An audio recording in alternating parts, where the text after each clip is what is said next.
The method to go to the land of truth. Okay. So if we do not have this land of truth within ourselves while we're alive, then it actually also doesn't exist when we die. And so for a person to go to the land of truth, to actually come to a place to live forever, one must get rid of their incomplete self, the incomplete person that lives in the human mind, along with that human mind world. And then when born again from the universe mind, right? So representing the universe mind in this way, when coming to this universe mind and born again from here, then within that universe mind, which is actually this place here, we can see the world and myself that is everlasting, the universe existence itself. So, right, how do you find this land of truth though? This forever existing land of truth within this universe. So, scientists say from forever ago until 13 billion years ago, only this universe emptiness existed.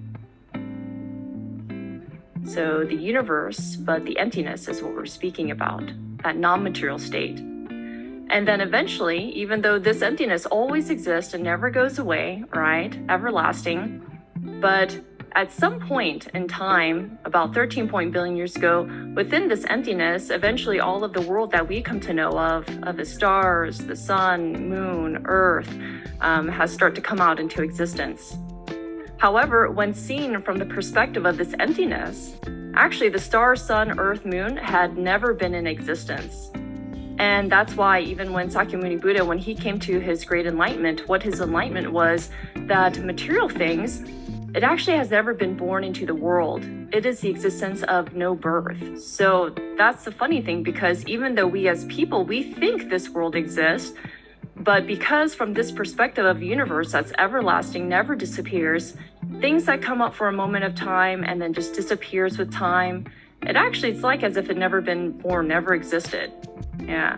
And if I can just bring in like a little example of this, but like during summertime, have you ever heard like a mosquito buzzing around in your room? Right? Yeah. So you hear a mosquito like buzzing around your room, and you find the mosquito and you smash it with your hands, right?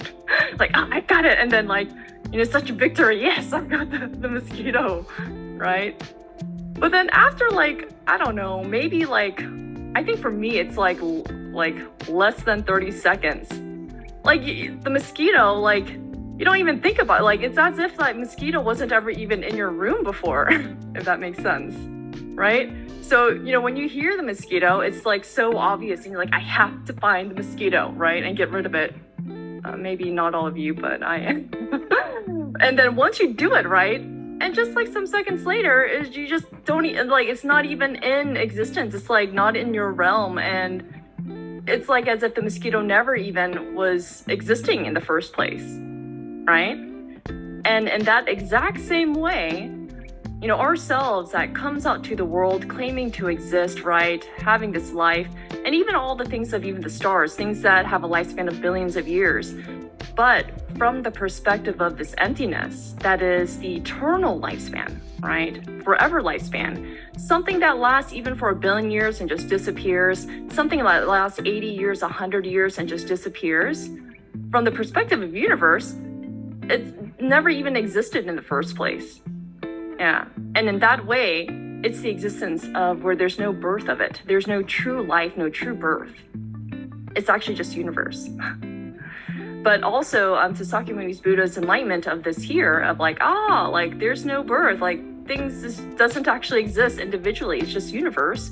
But also what he realized was that the existence that eternally never disappears, which is this universe emptiness, this existence is the existence of no death.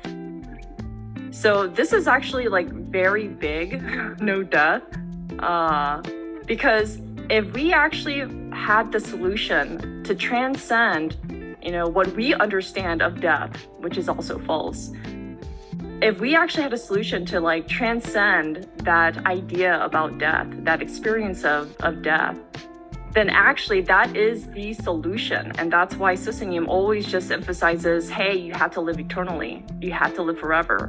Because once you attain that, receive that life, right, then all the underlying fears disappears.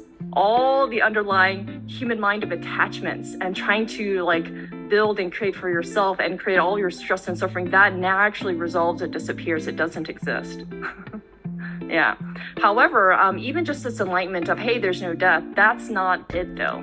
That's just like almost in a way a stepping stone, because as only this emptiness exists, one has to be born in this mind, in this consciousness, in this existence, and that therefore is the land of truth. So people have been speaking about this from forever of time and seeking truth, but when you go through, you have a method to go through a process where you can understand bit by bit, little by little, until actually that full enlightenment actually does come in. But there's a solution, a way to realize this, to enlighten to this, and actually achieve this.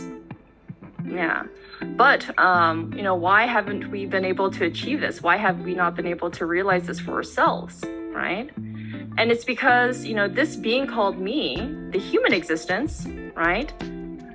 We're incomplete because we think that we exist, right? I come out to this world and capture all of what belongs to the world. I make a copy of the world and I think that world exists, right? When it's actually just a picture. So even though there's this universe here in truth, right, in the mind of oneness, but I never was here because the human mind is what makes a copy of that world and thinks that, hey, I exist, all of people exist, and this world that I know exists, right?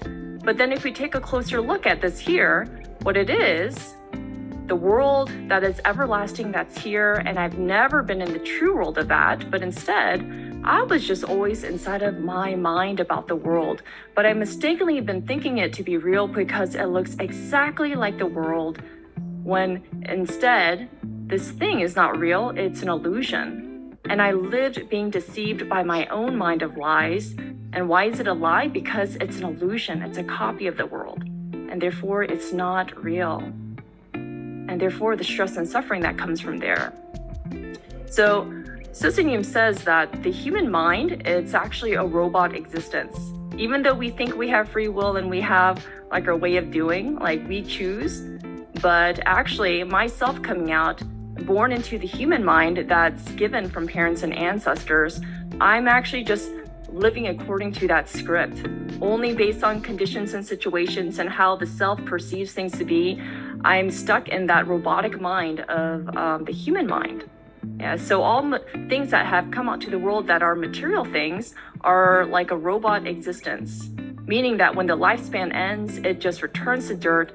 And then even if that dirt disappears, it just is returning to that emptiness, the universe, the source.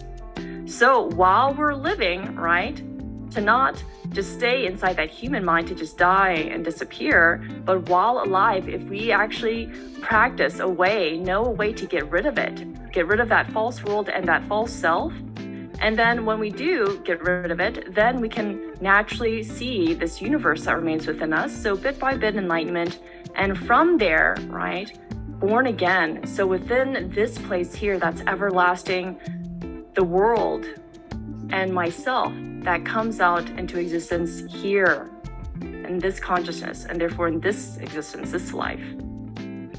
So we're here to attain great things, whether we realize it or not, through this method. And right, Rome wasn't built in a day. So as much as we do little by little, just do what you can do today, then naturally you see Rome built. You'll be able to witness coming out to the land of truth. Yeah, but you have to put in your effort, of course. So thank you for being here.